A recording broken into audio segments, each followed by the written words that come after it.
આજ રોજ જામનગર ખાતે આમ આદમી પાર્ટી દ્વારા ગુજરાત જોડો કાર્યક્રમ અંતર્ગત આ ટાઉન હોલમાં એક કાર્યક્રમનું આયોજન કર્યું હતું।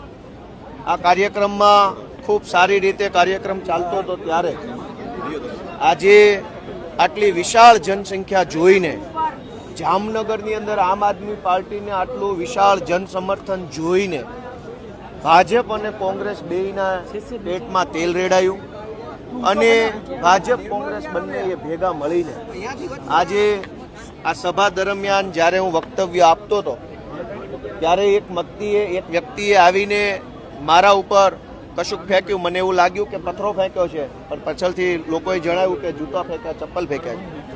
દોસ્તો, હું જ્યારે બોલતો હતો ત્યારે હું દારૂ અને ડ્રગ્સ ઉપર વાત કરી રહ્યો હતો, ત્યારે હું આમ જનતાને સરકારી કચેરીમાં જે તકલીફ પડે છે એની ઉપર વાત કરી રહ્યો હતો।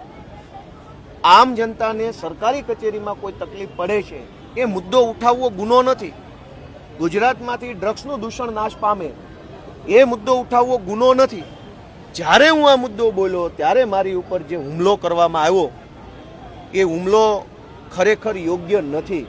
હું સત્તામાં નથી, મારી પાર્ટી સત્તામાં નથી, હું મંત્રી નથી, હું મુખ્યમંત્રી નથી, કે અમારી પાર્ટીની સરકાર નથી કે તમે અમને પ્રશ્ન પૂછો અને અમને જૂતા મારો કે ચપ્પલ મારો। દોસ્તો, મેં જોયું, હું વક્તવ્ય આપતો હતો ત્યારે કે અચાનક અનેક પોલીસવાળા આ બાજુથી આવવા લાગ્યા, મારા ડાબા હાથ બાજુથી 2-4 પોલીસ કોન્સ્ટેબલો આ બાજુ જમણી સાઈડ ગોઠવાયા, 2 લોકો અહીંયા સાઈડમાં ડાબી સાઈડ ગોઠવાયા, એક પોલીસ ઇન્સ્પેક્ટર, એક પીએસઆઈ ને એએસઆઈ ત્યાં ગોઠવાયા। અચાનક પોલીસ મુવમેન્ટ વધી ગઈ, જે બધું જ હું ભાષણ આપતા મારી નજર હતી, પબ્લિકની નજર હતી, જનતાએ જોયું, વિડીયોમાં આવે છે કે અચાનક પોલીસવાળા બધા આવ્યા। પોલીસવાળાની સાથે જ આ ભાઈ આવ્યો। લોકોએ એવું કીધું કે પોલીસની ગાડીમાંથી જ આ ભાઈ પોલીસ લઈને આવ્યા છે। મેં જોયું નથી, પણ હું તો સ્ટેજ ઉપર હતો।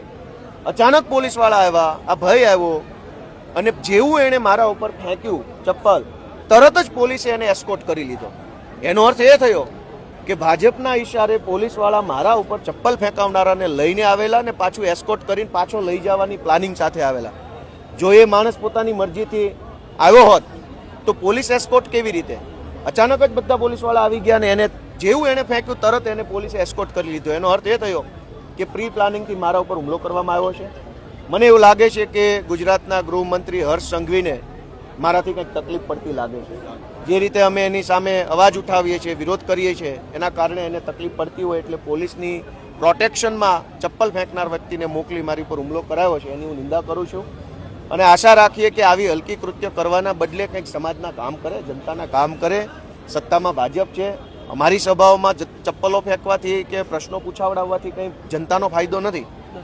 ભાજપની સત્તા છે, અમને રોકવા હોય, અમને રાજનીતિક રીતે આગળ ન વધવા દેવા હોય તો ભાજપે અમારી સભા ડિસ્ટર્બ કરવાના બદલે જનતાનું કામ કરવું જોઈએ, જનતાને મદદરૂપ। પોલીસ જ આને લઈને આવી છે તો ફરિયાદ ક્યાં કરવાની? પોલીસ જ આ ચપ્પલ ના, મને કંઈ ખબર નથી, હું તો સ્ટેજ ઉપર જ હતો। પોલીસ પોતે જ આને ચપ્પલ ફેંકનારને પોલીસની ગાડીમાં લઈને આવીને મારી ઉપર ચપ્પલ ફેંકાવડાવીને એસ્કોર્ટ કરીને લઈ જતા હોય તો હવે કયા પોલીસ સ્ટેશને ફરિયાદ કરવાની? હું જનતાની અદાલતમાં ફરિયાદ કરીશ અને જનતાની અદાલતમાં ન્યાય થાય ને ત્યારે